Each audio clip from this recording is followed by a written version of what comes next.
사실 상당히 헷갈리는 타이밍이죠. 저도 이렇게 환율이 이렇게까지 깨질 거라고 생각을 못 했는데 1320원 정도 갔었을 때가 참 많이 올라갔구나. 원화 약세가 참 많이 됐구나라고 생각을 해서 한국에 대해서 좀 투자를 해볼 만한 타이밍이 아닌가 뭐 이렇게까지도 생각을 했었는데 그리고 좀 일정 부분을 액션을 취하기도 했었어요. 달러를 팔아서 원화를 사서 코스피 200 지수를 사는 전략을 많은 부분은 아니고 전체 포트폴리오의 뭐 한 4에서 5% 정도 이렇게 전략을 펴보기도 했었는데 웬걸요? 지금 환율이 1340원을 뚫고 올라가고 있고 환율에서만 지금 손실이 한 2%가 지금 나고 있는 거죠. 그리고 코스피 200은 좀 올라가는 듯 했는데 지금 제가 매수했던 가격 수준이니까 오히려 여기서 지금 좀 손실이 나고 있는 거죠. 제가 이렇게 왜 얘기를 하냐면 이게 지금 외국인 투자자들의 입장이에요. 예, 외국인 투자자들의 입장이 1320원 갔으니까 이제 달러도 좀 약세로 가고 좀 투자를 한국이나 신흥국 해봐야 되는 거 아닌가 하고 했다가 지금 약간 뒤통수 얻어맞은 느낌 그런 정도의 지금 환율의 움직임입니다. 그래서 지금 가장 대한민국 증시나 글로벌 증시에 있어서 가장 요의주시하고 있는 부분은 환율이에요. 물론 안타까운 부분은 환율을 예측하기는 불가능합니다. 그렇지만 어쨌든 그 환율의 움직임에 따라서 시장의 흐름이 영향을 받다 보니까 우리가 어쩔 수 없이 이 부분에 있어서는 계속 지켜봐야 되는 것이고 또 그 부분이 어느 정도까지 지금 고평가되어 있는지 저평가되어 있는지를 판단을 하면서 어떤 중장기적인 투자 전략을 세워야 되기 때문에 저희는 지금 이 환율의 움직임에 대해서 굉장히 관심을 많이 가지고 있고요. 그다음에 또 하나 저희가 굉장히 요의주시하는 부분은 아무래도 지금 현재 올해에 여러 가지 이벤트들이 일어나고 있지만 이렇게 이벤트들이 일어나고 있는 것의 가장 핵심은 유가와 에너지 가격의 급등입니다. 그 에너지 가격의 급등에 여러 가지 요인들, 뭐 그게 지정학적 리스크가 되던 뭐 아니면 러시아와 우크라이나의 전쟁이 되던 아니면 미국과 중국 간의 어떤 그 무역 마찰이 되던 아니면 미국 정부의 뭐 적극적인 인플레이션 감축 법안이 통과가 되던 반도체 법안이 통과가 되던 뭐 여러 가지 것들이 있는데 결국은 이 모든 것이 이 에너지 가격의 움직임에 영향을 미치거든요. 그래서 에너지 가격이 계속 고공행진을 할 때는 증시가 좋기 힘들죠. 네. 그래서 이 에너지 가격이 어느 정도까지 올라갈지 아니면 에너지 가격이 지금 최근에 특히 석유 가격이 조정을 받고 있으니까 얼마까지 빠질지 그리고 어느 정도 수준이면은 그게 감당 가능한지 그다음에 또 에너지 안에서도 종류가 다양하죠. 석유 에너지가 있겠고 그 전에 더 안 좋은 거는 석탄 에너지가 있을 거고 그 중간에는 이제 천연가스가 있을 거고 그 다음에 이제 더 나아가서는 탄소 배출 제로에 필요한 신재생 에너지가 있을 거고 그래서 여러 가지 에너지 원도 분석을 하면서 저희가 어떻게 포트폴리오를 구성을 해야 될지를 고민을 하는 그런 시기다라고 말씀을 드리겠고요. 어쨌든 큰 그림으로 놓고 보면은 에너지 가격이 계속 올라가면은 상당히 증시나 경제에 부담을 줄 수밖에 없기 때문에 이 부분도 굉장히 조심스럽게 지켜보고 있습니다. 그러면은 그 환율이 앞으로 좀 더 이렇게 오를 거라고 보게 된다면은 증시도 그렇게 흐름이 좋지 못하다 이렇게 예상을 해볼 수 있는 건가요? 네, 그렇죠. 근데 저희가 생각할 때는 여기서 달러가 계속해서 절상을 할 것인가 하는 부분에 있어서는 저는 여전히 좀 의구심을 갖고 있어요. 물론 지난 한 2주 동안에는 조금 살짝 반대로 가긴 했지만 이제 어떤 생각을 갖고 있었냐면은 미국의 달러가 강세로 가기보단 약세로 가기를 원하는 전 세계의 국민들이다. 전 세계의 경제가 그렇다. 라고 생각을 했기 때문에 그래서 달러가 좀 더 약세로 갈 수 있는 가능성에 대해서 저희가 얘기를 했었어요. 그리고 미국의 지금 현재의 부채 비율, 그러니까 정부 부채 비율과 유럽의 정부 부채 비율과 또 우리나라라든지 중국의 부채 비율과 비교했었을 때 미국이 훨씬 더 부채 비율이 높기 때문에 GDP 대비해서 퍼센티지가 140%고 우리나라는 뭐 아시겠지만 40%대밖에 안 되고 유럽은 뭐 100% 정도 되고 중국은 80%대고 그러니까 훨씬 낮잖아요. 그래서 부채가 더 많은 나라의 환율이 약세로 갈 수 있을 가능성이 있다라고 생각했기 때문에 지금 앞으로 그렇게 될 거라고 저희는 생각을 하는데, 문제는 최근의 흐름 자체가 에너지 가격이 워낙 급등을 하다 보니까 에너지 가격이 급등을 했었을 때의 손실을 보는 국가와 수익을 얻는 국가들이 확연하게 차이가 나는 거죠. 네. 예, 그래서 지금 유럽이 지금 에너지 가격이 너무 많이 폭등을 해서 어렵다.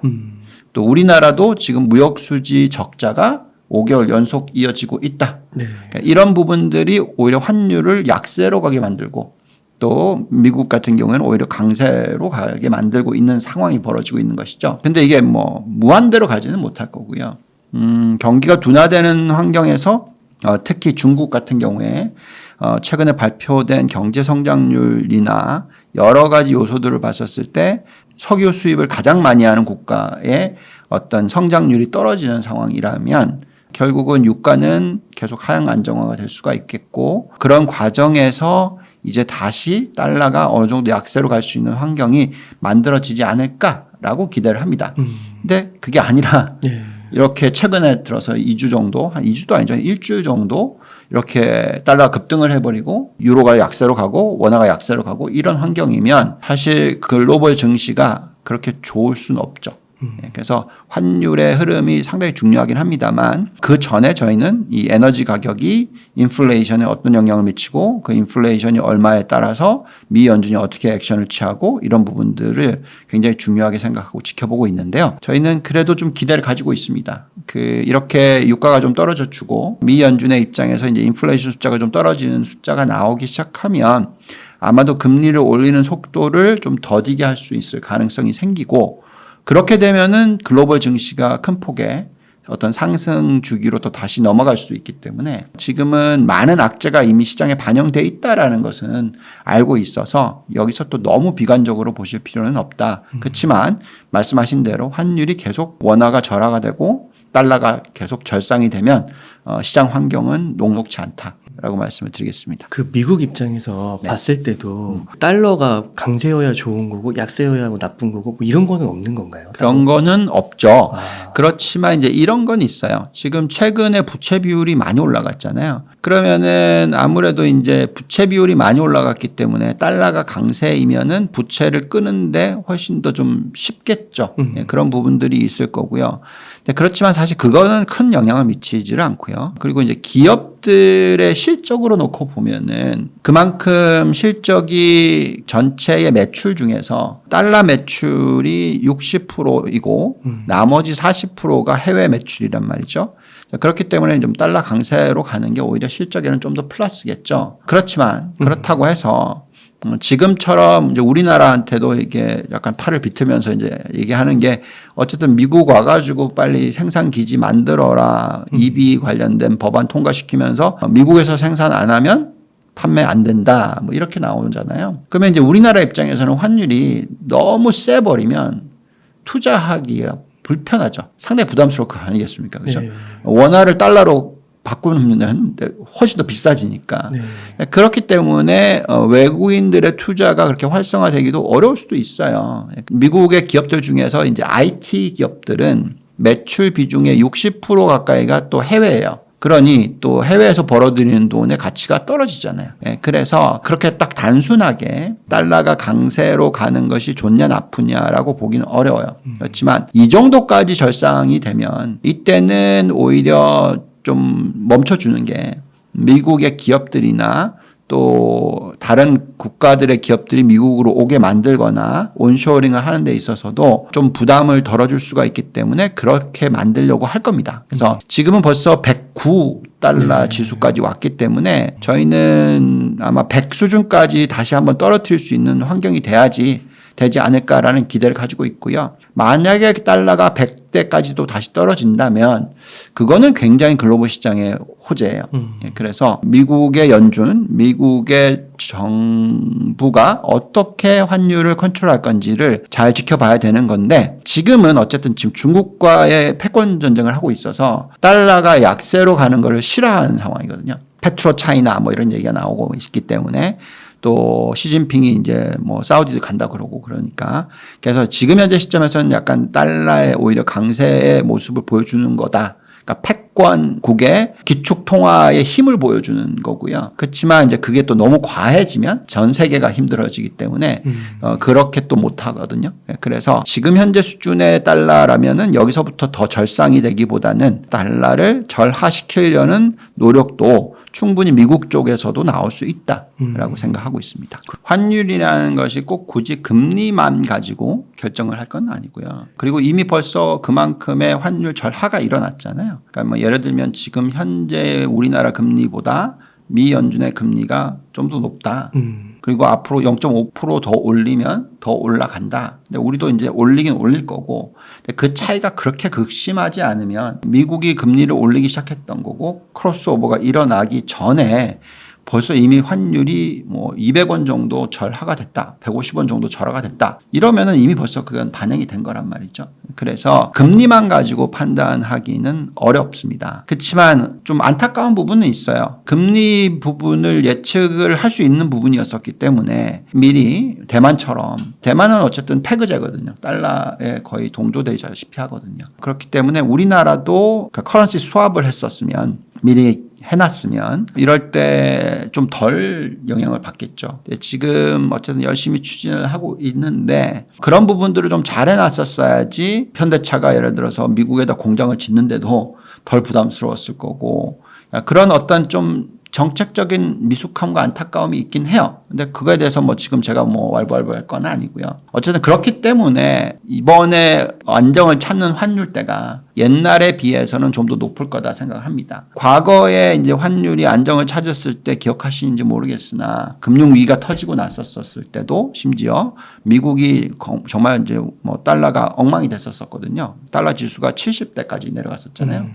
근데 그 금융위기 터졌을 때 원화가 1,400원을 뚫고 1,600원 근처까지도 갔었단 말이에요. 그때도 영향을 많이 받았고 지금도 보면은 오히려 달러가 강세이고 여기서 이제 지금 1,300원대니까 사실 그때보다는 좀 더 낫죠. 예, 그렇지만 그래도 그 영향을 받는 거고요. 그렇다면은 과거에 그 원화가 저점으로 갔었을 때가 1,100원이 깨져 내려서 뭐 한 1,050원, 1,060원 이 정도까지 갔었거든요. 그럼 이번에는 다시 내려온다 하더라도 1,150원 정도, 뭐 1,100원이 뭐 기껏해야 거의 뭐 저점 정도. 그러니까 이래서 한 번 정도의 그 어느 정도 계단식에 올라가면 있었을 거라고 생각을 합니다. 네. 그렇지만 어쨌든 지금 현재 이 정도 환율이라면 우리나라는 당연히 수출 의존도가 높고 또 제조업 의존도가 높아요. 금융이나 뭐 내수 시장의 의존도는 상대적으로 좀 덜하죠. 미국보다는. 그래서 어떤 기업들의 어떤 실적에 있어서는 큰 문제가 없을 것 같다. 다만 원화가 상이 안 되고 절하가 되면 당연히 우리나라 인플레이션이 높게 나오고 수입 물가가 올라가고 무역 수지 적자가 생기고 개인들 한 사람 한 사람의 어떤 영향은 마이너스죠. 그래서 될 수 있으면 국내 소비 업종이라든지 개인들이 주체가 되는 어떤 업종들에 대한 투자에 있어서는 조심스럽게 얘기를 하고 있죠. 그래서 환율의 움직임 또 금리의 차이 다 중요하긴 합니다만 결국은 근본적으로 개인들의 펀더멘탈이 어떠냐 기업의 펀더멘탈이 어떠냐 또 환율이 이럴 때 금리가 이럴 때 어느 정도 악영향을 받느냐. 근데 우리나라 대기업들은 금리 올라간다 그래서 별로 영향을 받고요. 네. 오히려 또 원화가 절하가 되면 수출 비중이 워낙 크기 때문에 오히려 더 플러스고. 네. 그래서 시장이 그렇게 나쁘다고 생각하실 필요는 없어요. 그러면 만약 한국에 투자를 한다고 하면 그런 대기업 위주로 좀 투자를 하면 될까요? 그렇죠.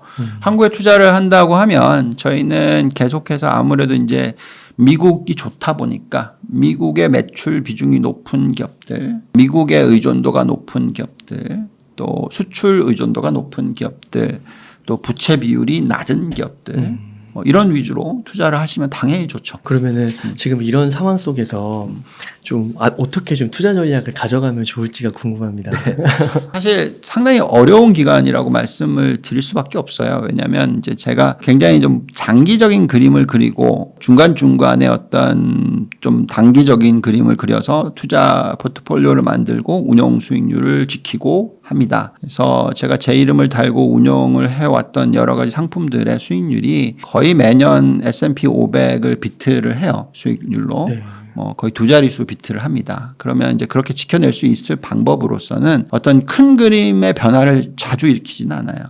그렇지만 이제 중간중간에 이제 어떤 그림의 변화를 잘 주시를 하고 일정 부분의 포트폴리오를 조정을 합니다. 네, 지금 이제 왜 제가 이 얘기를 하냐면 타이밍이 상당히 큰 그림의 변화가 생겨야 될 타이밍이 올 수도 있다. 이게 걱정이에요. 그러니까 왜 그러냐면 지금 장단기금리차가 역전이 되는 현상이 나타나기 시작했고 또 여러 가지 부분을 놓고 봤었을 때 부동산 시장이 너무 고점이다. 뭐 부동산 시장에 어떤 위기가 올 수도 있다. 뭐 이런 얘기들도 하고 있거든요. 그래서 그런 부분들을 감안했었을 때 긴 사이클이 끝나가는 타이밍이 올 수도 있어요. 얼마나 빨리 올지는 정확하게 답은 없으나 좀 빨리 오면은 내년 말 또는 내후년 상반기 뭐 이 정도에 올 수도 있기 때문에 그때가 됐었을 때는 저희가 포지션을 갖다가 완전히 바꾸거나 자산 배분의 어떤 형태를 바꿔야 될 수도 있습니다. 자, 그렇게 되면은 전략이 완전히 바뀌어요. 근데 이제 이게 힘든 부분이 뭐냐면 그 마지막 남은 그 사이클의 끝부분. 그러니까 사이클이라고 했을 때 이제 긴 사이클을 얘기합니다. 거의 뭐 18년짜리 뭐 이런 긴 사이클의 끝부분에서 보통 가장 큰 폭의 상승을 또 보여요. 그래서 이게 정말 헷갈리는 거죠. 그래서 지금 현재 시점에서 전략을 참 세우기가 정말 어려운 환경입니다. 투자자들이 그렇기 때문에 더 힘들어 하겠죠. 개인 투자자들은. 그래서 저희는 이제 전략을 이럴 때는 어떻게 세워야 되냐면 시장 방향성에 대해서는 이제 그만 걱정하자. 오를지 빠질지에 대한 걱정을 너무 하다 보면은 실질적으로 하나하나 얻을 수 있는 수익을 놓칠 수가 있어요.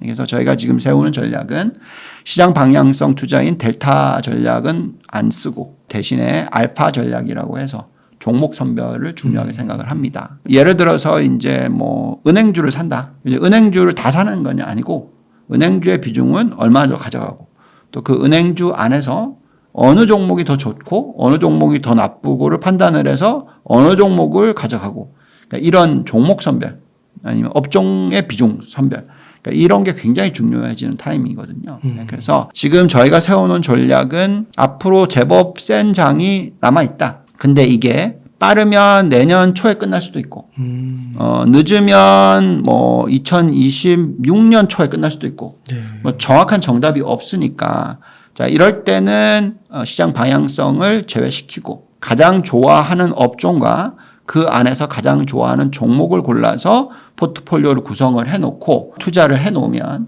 물론 시장은 오르내림이 있기 때문에 수익률이 깨졌다가 올라갔다가는 하겠지만, 어쨌든 장기적으로 놓고 봤었을 때 두 자릿수 수익률을 올릴 수 있기 때문에 그런 식으로 지금 전략을 세우고 있다라고 말씀을 드리겠습니다. 아, 네. 그 앞서서 말씀하실 때 그 부동산 시장이 주식 시장에도 영향을 미치는 건가요? 그렇죠. 왜냐하면 이게 자산 가치라는 것은 부동산 가격이 올라가면은 당연히 플러스적인 요소가 있어요. 근데 얼마나 요소를 미칠지는 그거는 이제 부동산이 올랐기 때문에 개인의 부가 커지잖아요. 그럼 이제 그걸 웨alth 이펙트라고 하거든요. 그래서 그 부가 늘어났기 때문에 그만큼 쓸 수 있는 여력이 있고 그 쓸 수 있는 여력이 있으니 소비가 더 활성화되고 그러니 경제 성장률이 좋게 나오고 기업 실적이 좋게 나오고 이 연결고리거든요. 그래서 올라갈 때는 당연히 플러스적인 요소인데 근데 그 플러스적인 요소가 얼마나 클지는 잘 몰라요. 뭐 얼마나 그 사람들이 또 소비를 할지는 잘 모르는 거잖아요. 가격이 올라갔다고 해서. 근데 마이너스일 때는 확연하게 나타납니다. 그러니까 부동산 가격이 빠질 경우에는 이때는 자산 가치가 떨어지고 이걸 또 거래가 늘어나면은 그만큼 손실이 확실하게 나오기 때문에 소비를 못 해요. 그래서 부동산 가격이 평가손이다라고 얘기를 걱정을 하시겠지만 그래서 뭐 크게 소비에 영향을 안 미친다고 생각할 수 있으나 그렇지 않습니다. 왜냐하면 그만큼 이제 부동산 가격이 떨어진다라는 것은 금리가 높아졌거나 개인들의 펀더멘털이 약해졌거나 이런 현상이거든요. 그렇다면 그만큼 소비가 안 일어날 수가 있어요. 그렇기 때문에 부동산 가격이 빠진다라는 계산을 하게 되면 그건 그만큼 시장의 악영향일 수밖에 없고 그런 사태가 2007, 8년에 일어난 거죠. 그게 이제 서브프라임 사태고 미국의 부동산 거품 일어났던 때고 또 다른 나라로 보면 일본이 1990년대 부동산 거품 이후에 폭락 그리고 엄청난 오랫동안의 문제점 또 우리나라도 IMF 위기 때 부동산 가격의 폭락 뭐 이런 것들이 다 연결이 됐었죠. 그래서 자산 가치가 깨져 내려오면 그거는 뭐 좋을 수가 없어요. 어떤 자산이든 간에 다 영향을 미치기 때문에 그리고 부동산의 전체 시가총액이 훨씬 크죠. 네. 어떤 한 자산보다도 크기 때문에 뭐 우리나라는 금융자산과 부동산 자산의 규모를 비교할 수가 없어요. 네. 그래서 그만큼 부동산 시장의 가격이 빠진다라는 것은 정말로 있어서도 안 되고 있게 만들면은 정말 정책적으로 힘들고 그래서 가장 좋은 방법은 부동산 가격이 너무 많이 올랐다. 그러면 앞으로 10년 동안 못 오르게 만드는 거예요. 그런 식으로. 가격이 빠지면 큰일 나요. 실제로 지금 한국 시장 같은 경우는 좀 빠지고 있고 네. 글로벌적으로도 좀 빠지고 있고 그러다 보니까 이게 아까 말씀하신 대로 좀 시장이 오르고 내리고 그 전략보다는 개별 종목으로 이렇게 좀 집중을 하시는 거예요. 그렇죠. 근데 이제 우리나라도 부동산 가격은 엄청나게 올랐어요. 주식시장이 엄청나게 올랐느냐? 그렇지 않아요.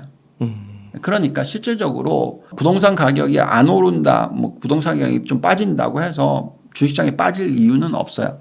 그렇지만 어쨌든 전체적인 큰 그림을 놓고 봤었을 때 자산 가치가 떨어지면 주식시장으로 흘러 들어갈 돈이 막힐 수가 있는 거고요. 그렇게 되면 오르기는 힘들 수 있죠. 덜 빠진다 하더라도. 그래서 항상 부동산 시장을 지켜봅니다. 근데 이제 저희는 어떻게 지금 판단하고 있냐면 부동산 가격이 급락할 것 같아 보이지는 않는다. 그렇지만 부동산 가격이 올라갈 수도 없다. 그래서 더 이상 부동산에 투입되던 자금이 주식시장으로 흘러 들어올 수 있는 가능성이 있는데 지금 같은 환경에서는 그게 쉽지가 않다. 왜냐하면 고점 대비해서 25% 30% 빠졌었기 때문에 이런 하락률을 경험하는 사람들의 입장에서는 주식을 뭐 섣불리 사기는 어렵다라는 거고요. 그렇지만 만약에 달러가 안정세를 찾고 또 미국 시장이 다시 지금 저점 대비해서 올라오긴 했는데 또 조정을 받는 게 아니라 다시 또 올라가고 뭐 이런 현상이 나오면서 글로벌 증시가 괜찮다라는 어떤 인식이 만들어지면 그때 또 다시 우리나라 장도 제법 살아나겠죠. 그래서 저희는 지금 이 정도 지수대에서는 크게 더 하락을 걱정을 하진 않아요. 대신에 말씀하신 대로 어떤 종목을 사야 되느냐가 가장 중요하고 또 이런 환경에서 여러 글로벌적인 요소를 가지고 살만하고 오랫동안 들고 있을 만한 그런 종목을 골라내고 업종을 골라내고 투자를 하는 게 중요하다. 한국 투자에 있어서는 그렇다라고 계속 말씀을 드리고 있죠. 그래서 지금 주식이 개인 투자자들이 주식을 들고 있는 비중으로 생각하면요. 물론 뭐 천만 시대라고 얘기들은 하지만 정말 작아요. 예, 그게 크지 않습니다. 미국 같은 경우에는 뭐 401k가 있어서 그 워낙 주식 비중이 커요. 그리고 그래서 주식 가격이 올라감으로 인해서 어떤 부의 가치가 커지는데 우리나라는 뭐 개인들이 지금 직접적으로 투자하는 것의 숫자는 저희가 정확하게 모르겠으나 기관을 통해서 뭐 주식을 투자를 하는 규모로 계산을 하면은 GDP의 5% 뭐 이런 정말 미흡해요. 그래서 그런 어떤 시대적인 변화가 생길 수도 있다라고 생각을 합니다. 지금은 주식시장에서 투자를 하는 데 있어서 현금을 들고 가야 되느냐 이미 많이 들고 계시기 때문에 뭐 그거에 대해서는 그렇게 뭐 저희가 추천하지는 않고요. 근데 제가 판단하기에는 우리나라 주식들 또 글로벌 주식들이 지금 현재 밸류에이션으로 놓고 봤었을 때는 그렇게 비싸 보이는 타이밍은 아니에요. 예, 그래서 현금 비중을 다 들고 간다. 이거는 뭐냐면 대세 하락장을 신경을 써서 대세 하락장이 일어날 거라고 예측을 하고 현금을 가져가는 전략이고요. 그게 아니고 꾸준히 주식을 투자를 해서 그 시장보다 훨씬 더 좋은 수익률 연간 10%의 수익률 이상을 올리겠다라는 마인드로 투자하시는 분들의 입장에서는 현금을 많이 들고 있다가 투자해야지 이런 전략보다는 꾸준히 투자를 하시는 전략이 더 맞다. 근데 이제 안타까운 것은 한국 주식은 그렇게 하기엔 참 힘들다. 왜냐하면 그만큼 경기 민감하기 때문에. 네. 대신에 미국 주식 같은 경우에는 제가 말씀드렸던 꾸준히 빠지던 오르던 간에 계속 뭐 월별 얼마씩 이렇게 투자를 계속 하시는 게 현금 비중 얼마 늘려놨다가 또 다시 투입했다가 또 다시 팔았다가 뭐 이런 전략은 세금도 내셔야 되고 그리고 엇박자 나기 시작하면 큰일 나고 네. 그래서 그런 부분은 있어서는 저는 뭐 현금을 얼마나 들고 있으라고 얘기는 해드리지는 않습니다. 그럼 미국 주식은 잘 안 팔아도 되는 건가요? 개인 투자자들이 만약 투자를 한다고 했을 때? 그렇죠. 물론 아까 말씀드렸듯이 그 장기적으로 어떤 큰 사이클의 변화가 있을 때는 한 번 팔아줘야 돼요. 네. 혹시 뭐 십몇 년 만에 뭐 한 번씩은 팔아줘야 되죠. 그렇지만 좋은 종목을 골라 놓으셨다면 꾸준히 안 파시는 게 맞습니다. 그러니까 예를 들어 드리면 지난 뭐 40년 동안에 S&P 500의 상승률은 연 복리로 두 자릿수가 넘는단 말이에요. 하락장도 있었을 거고 상승장도 있었을 거고 근데 그냥 꾸준히 그냥 들고만 있으셨으면 S&P 500을 연 수익률 10%가 났다. 아니 이런 게 어디 있어요. 그렇잖아요. 40년 복리 10%. 이건 뭐 당연히 부동산도 살 수 있고 뭐 다 그러니까 엄청난 수익률이죠. 금리가 2% 시대 그죠? 그러니까 뭐 지난 10년 내내 금리는 2% 시대였잖아요. 예, 그러니까 제가 볼 때는 그렇기 때문에 꾸준히 미국 주식은 그렇게 투자를 하는 게 맞아요. 근데 이제 한 번씩 뭐 17년, 19년 사이에 한 번씩 부러지는 장이 와요. 그게 이제 막 계속 오르다 보니까 이제 한 번에 이제 조정이 일어나는데 그 조정 기간이 짧게는 1년 정도, 길게는 3년까지도 갑니다. 근데 그때 하락률이 최소 35%예요. 많이 빠질 때는 거의 뭐 50% 이상 빠집니다. 네. 반토막이 나죠. 근데 그때만 살짝 비켜 나와 있으면 그 짧은 1년 내지 3년 동안에 주식을 안 하면 미국 주식을 안 하면 또 다시 또 십몇 년을 하면 그건 엄청난 복리의 수익률이 나는 거죠. 네. 근데 이제 그걸 정확하게 하기는 어렵지만 그래도 매일매일 뭐 매년 샀다 팔았다 할 수 있는 거를 잡아내기는 어렵지만 아주 긴 사이클에서 그 하락장을 잡아내기는 그래도 좀 찬스가 더 높죠. 왜냐하면 십몇 년 동안 계속 오르다가 빠지는 걸 잡아내는 거니까. 그게 아니라 계속 오를 때 빠지는 걸 잡아내려면 못 잡아내죠. 그 확률이 너무 낮으니까. 그래서 저희는 이제 그렇기 때문에 추천을 해드릴 때 미국 주식 같은 경우에는 계속 꾸준히 투자를 하시는 방법. 근데 이제 한국 투자를 하시는 분들의 입장에서는 반대로 좀 더 트레이딩을 많이 하는 방법. 그러니까 요렇게 얘기를 해드리고 있죠. 그러면 그 거대 사이클이 아까 말씀하신 2024년 빠르면 그때 온다는 거예요? 네, 2024년 상반기에 올 수 있고요.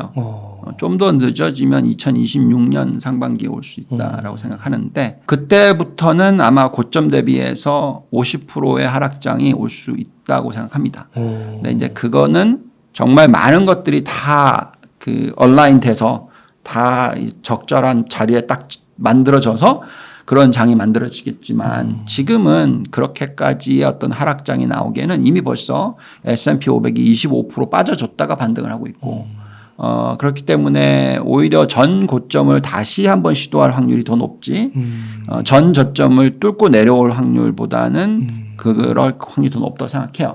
근데 이제 요번에 만들어지는 고점이 끝이라고 저는 생각합니다. 근데 그 고점이 전 고점 S&P 500의 4,800 수준까지 갈지 아니면 더 올라가서 뭐 5,500까지 갈지 아니면 그 4,800 살짝 미친 뭐 4,700까지 올라가고 끝날지 그건 정확한 정답은 없어요. 네. 그렇지만 어쨌든 지금부터 추가로 30% 정도의 상승은 오고 끝난다라고 저는 생각하고 있고요. 마지막 불꽃이 한 번 남은 네. 건가요? 네, 저희는 그렇게 생각을 하고 있고 그래서 그 과정에서 정확한 타이밍을 못 맞추겠다면 종목을 선별해 놓으면 된다라는 거죠.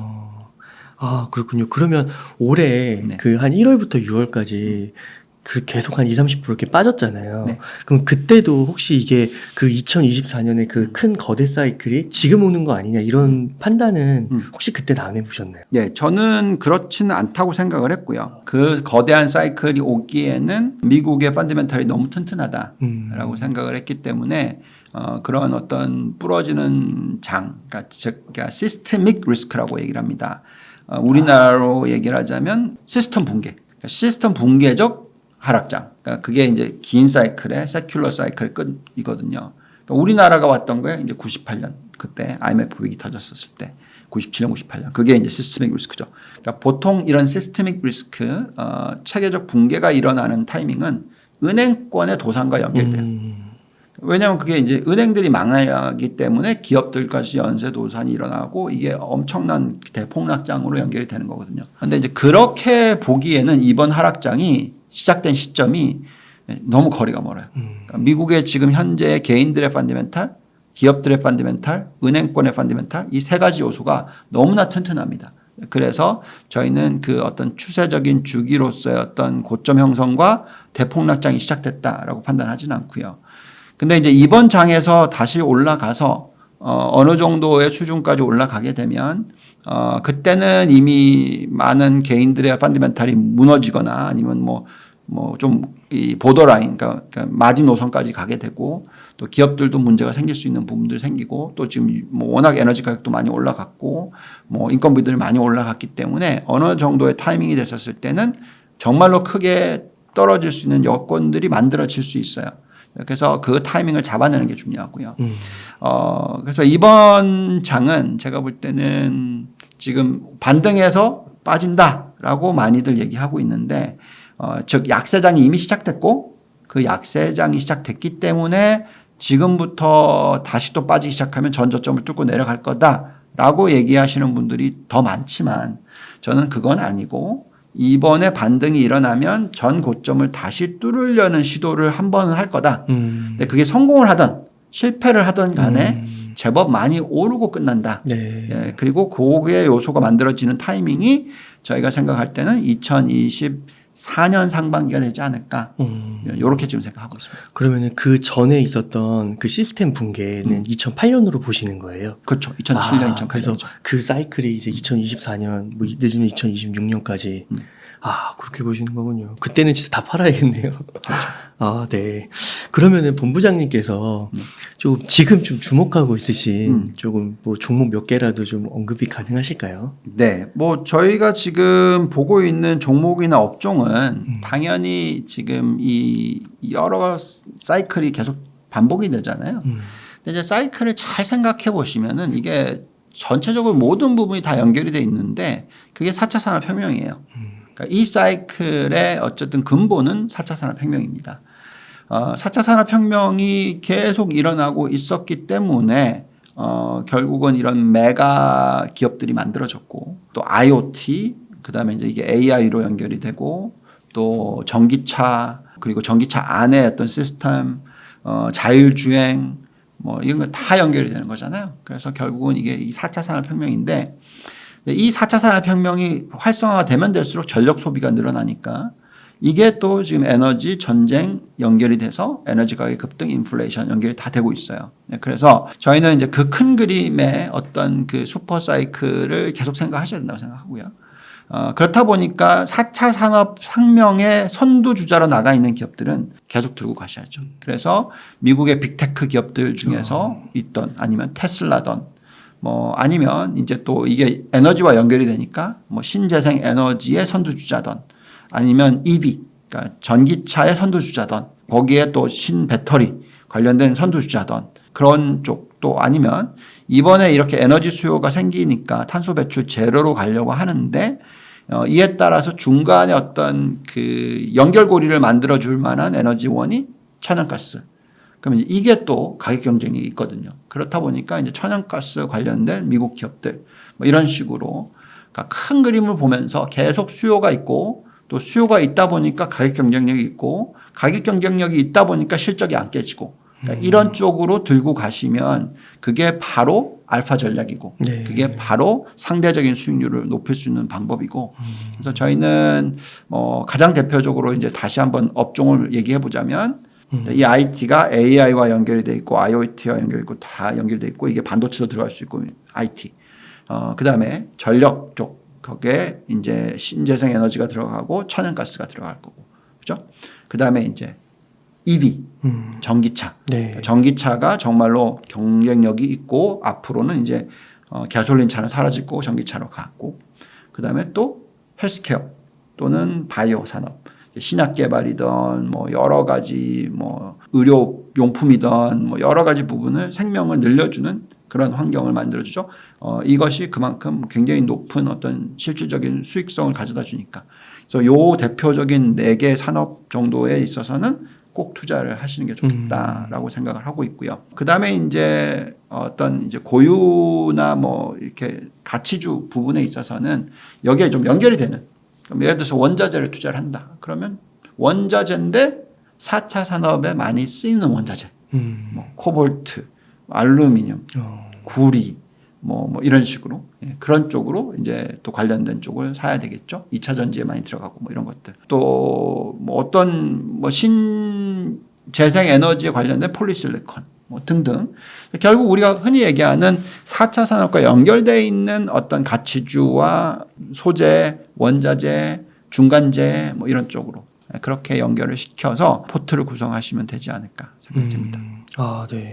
이번에 1월부터 6월까지 좀 많이 떨어졌고, 그 다음에 최근에는 조금 오른 것 같기는 한데, 네. 그때 좀 이런 빅테크 이런 걸 좀 담아뒀었으면 되게 좋았을 것 같은데, 또한 1-20% 올랐잖아요. 네. 그러니까 이렇게 좀 싸졌을 때 계속해서 좀 모아가는 전략이 유효할 것 같네요. 네. 싸졌을 때 모아가는 전략이 유효한데, 이제 한 가지 조금 어려운 부분은 네. 그러니까 종목들마다 사이클의 차이가 있어요. 또 그래요.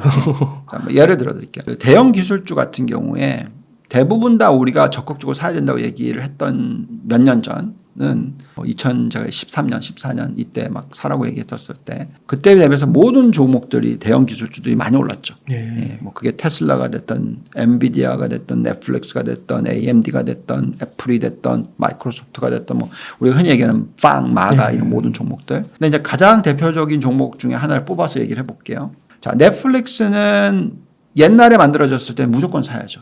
왜냐하면 인플레이션을 낮춰주는 회사예요. 왜? 옛날에는 비디오방이 있었고 뭐 비디오 렌탈이 있었기 때문에 모든 건물에다가 비디오 빌려주는 게 하나씩 있었잖아요. 네. 그럼 그게 얼마나 많은 비용이 들어가요. 그죠? 네. 거기에 또 직원들이 얼마나 많았을 거고. 근데 이제는 그게 다 없어지잖아요. 그리고 그냥 넷플릭스만 보면 되잖아요. 컴퓨터만 있으면. 그러면 그게 엄청나게 비용을 절감시켜주고 인플레이션을 낮춰주는 효과를 가져오고 생산성을 높여주는 효과를 가지고 왔죠. 네. 근데 어느 시점에서 이제 더 이상 그게 이제 안 되죠. 왜냐하면 사람들이 뭐 돌아다니고 그러다 보니까 이제는 이제 넷플릭스를 보는 시간이 좀 줄어든다. 그러니까 더 이상 가입자 수가 안 늘는 네. 케이스가 됐다고 칩시다. 그렇기 때문에 주가가 많이 빠졌잖아요. 자, 그럼 이제 가입자 수가 더 이상 안 는다. 그럼 이제 성장이 더뎌졌다. 그럼 이제 성장을 하는 방법에 있어서 Q를 늘리는 거죠. 네. 여태까지는. 근데 Q를 이제 못 늘리면 뭘 하겠어요? 가격을 올려요. 그렇죠. 네. P를 올리게 되겠죠. 가격을 올린다는 건 뭡니까? 인플레이션을 조장하는 거죠. 그렇기 때문에 넷플릭스가 가격을 올렸어요. 네. 그죠? 뭐 10,000원 하던 걸 15,000원, 16,000원. 뭐 5명이 보다가 이거 3명 뭐 이런 식으로 바꾸고 있잖아요. 그러니까 그렇기 때문에 가격을 올리는 거란 말이죠. 이제 그게 끝나면 어떻게 되겠습니까? 그게 이제 폭락이죠. 그래서 사이클에 있어서 쭉 봤었을 때 많은 것들이 다르게 있단 말이에요. 그래서 결론적으로는 저 같은 경우에는 넷플릭스를 나쁘게 보이진 않아요. 지금 현재. 근데 이제 거의 끝물에 거의 많이 와 있는 기업으로 보고 반대로 AMD 또는 뭐 마이크로소프트 또는 구글, 알파벳 이런 기업들은 아직도 엄청나게 성장할 게 남아 있다. 왜? 클라우드 비즈니스, AI, 전기차 관련된 여러 가지 부분을 놓고 봤었을 때 성장이 엄청나게 남아 있다.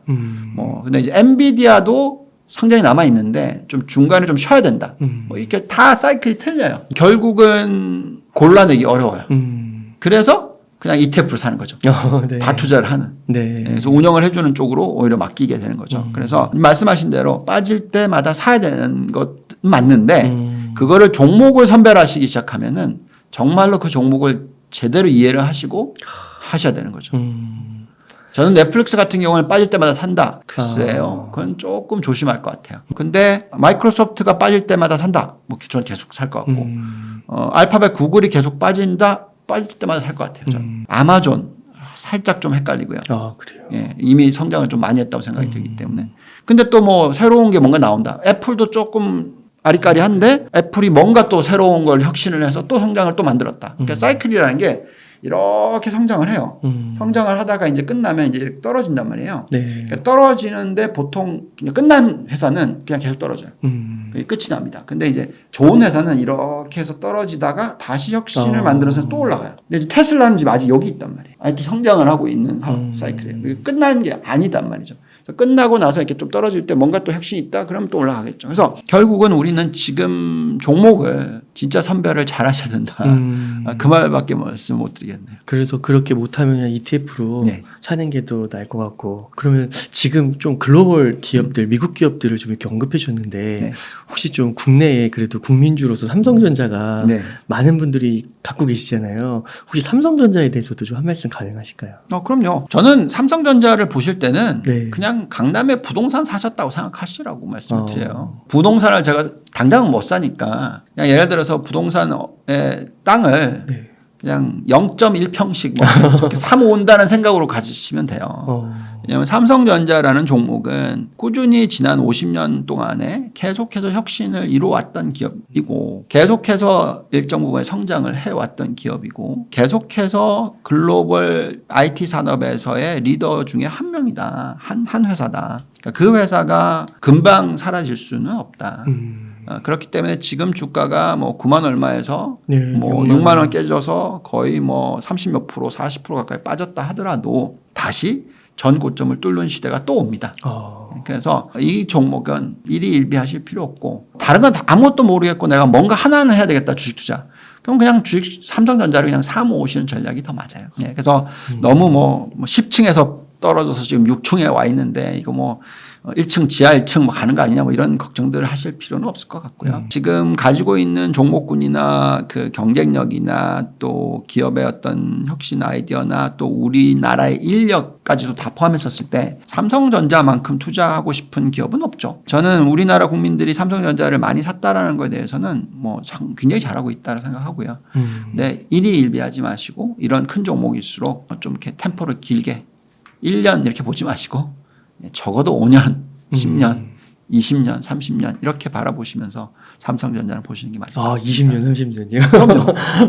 저는 이걸 앞으로 네. 30년을 더 한다고 얘기를 하고 있고 제 고객들한테는 저랑 같이 10년, 20년, 30년 하실 생각이 없으시면 가입하지 마시라고 얘기를 해요. 그 처음에 좀 얘기해 주실 때 그 환율이 오르게 되기 전에 한국 코스피에 좀 지수에 투자를 하셨었다고. 네, 살짝. 네.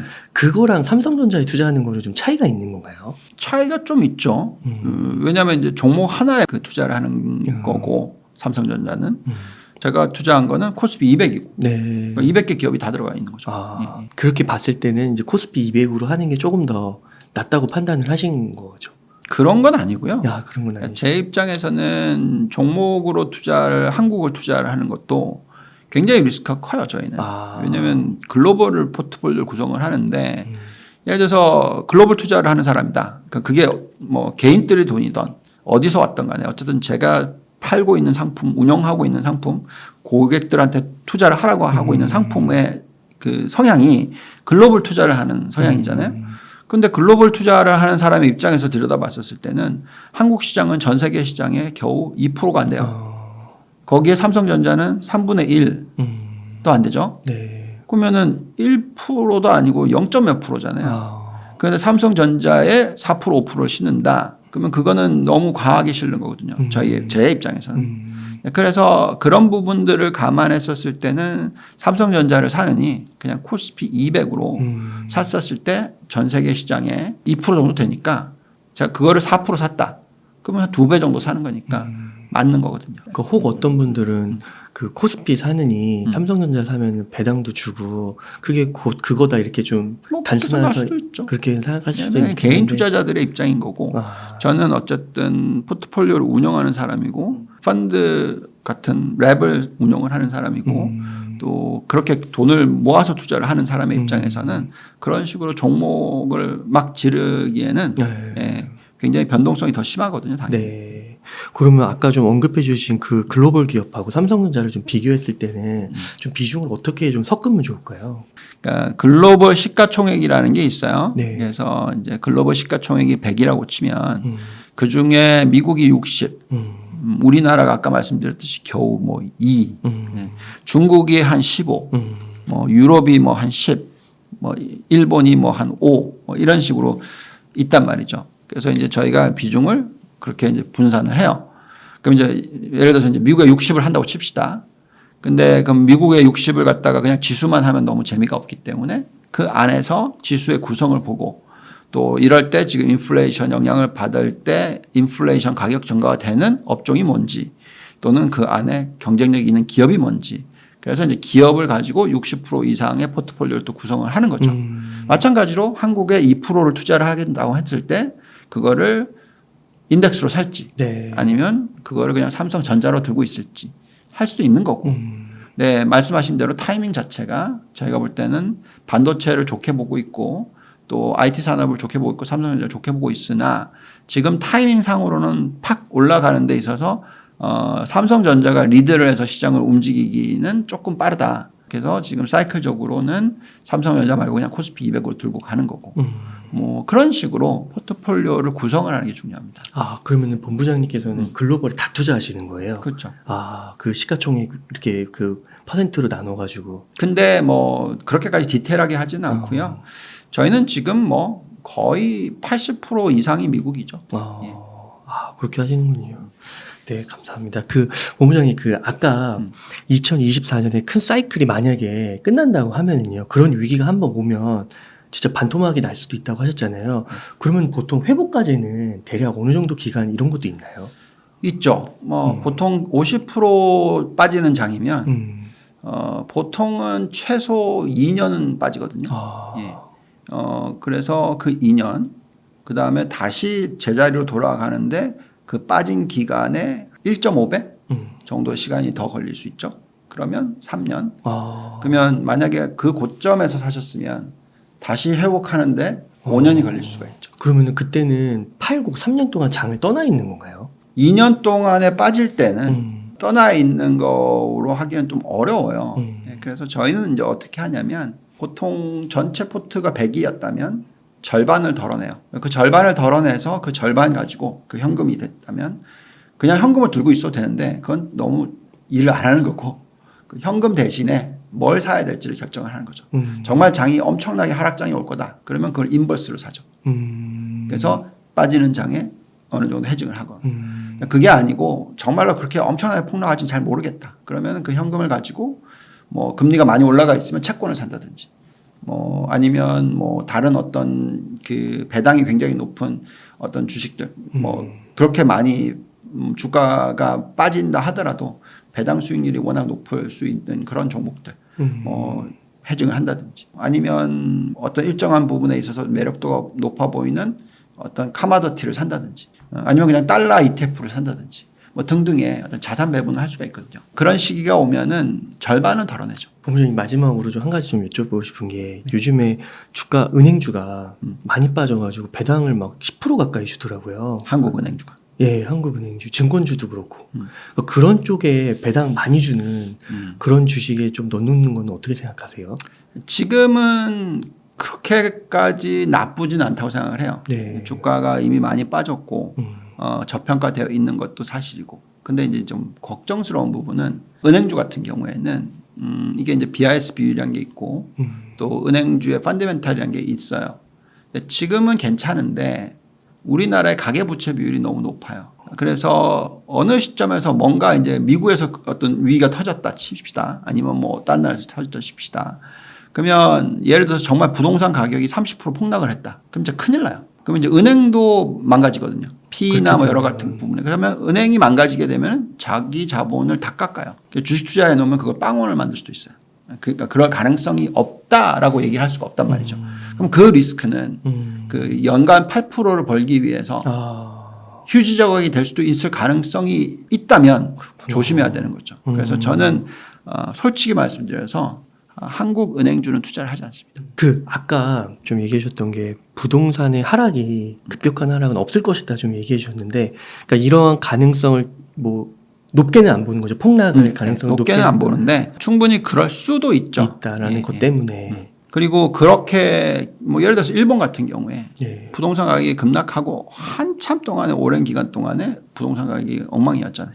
지금 좀 올라왔지만 우리나라도 그때 그 IMF 위기 터지고 나서 박살이 나고 올라갔지만 상당히 긴 기간에 안 움직였단 말이죠. 그런 기간을 겪을 수가 있어요. 그다음에 지금 굉장히 저희가 걱정하고 있는 국가는 호주, 뉴질랜드 이쪽, 또 캐나다 이런 쪽에 부동산 부채 비율이 너무 높아요. 어. 그래서 그런 부분들이 좀 걱정스럽긴 하거든요. 어느 나라 발 위기가 터질지는 정답이 없고 또 중국도 그렇죠. 중국, 워낙 높았었으니까 최근에 부동산 가격이 빠지죠. 네. 그래서 그러니까 그런 부분들. 그래서 물론 중국 같은 경우에는 사회주의 국가라서 또 정부가 사실 땅을 갖고 있기 때문에 그걸 컨트롤을 잘 할 수가 있겠죠. 그래서 좀 다른 얘기고요. 그렇지만 호주나 뉴질랜드나 캐나다는 어쨌든 민주주의 국가고 자유무역주의 국가고 그럴 경우에는 사실 너무 가격이 많이 오르면 어떤 위기가 터질 수가 있고 거기에 연결되어 있는 고리들을 또 생각을 해봐야 될 수도 있고요. 그래서 부동산 가격에 대한 어떤 위기 가능성은 그만큼 가격이 많이 올라왔으니까 좀 걱정스럽게 보고는 있습니다. 좀 끝으로 네. 시청자분들께 하고 싶으신 말씀 있다면 좀 부탁드리겠습니다. 네. 투자를 하는 거에 있어서 어떤 그 주체적인 아이디어를 가지고 투자를 하는 거는 본인이 하시는 게 중요합니다. 근데 너무 많은 인포메이션을 또 많이 들으면 그게 또 참 힘들어요.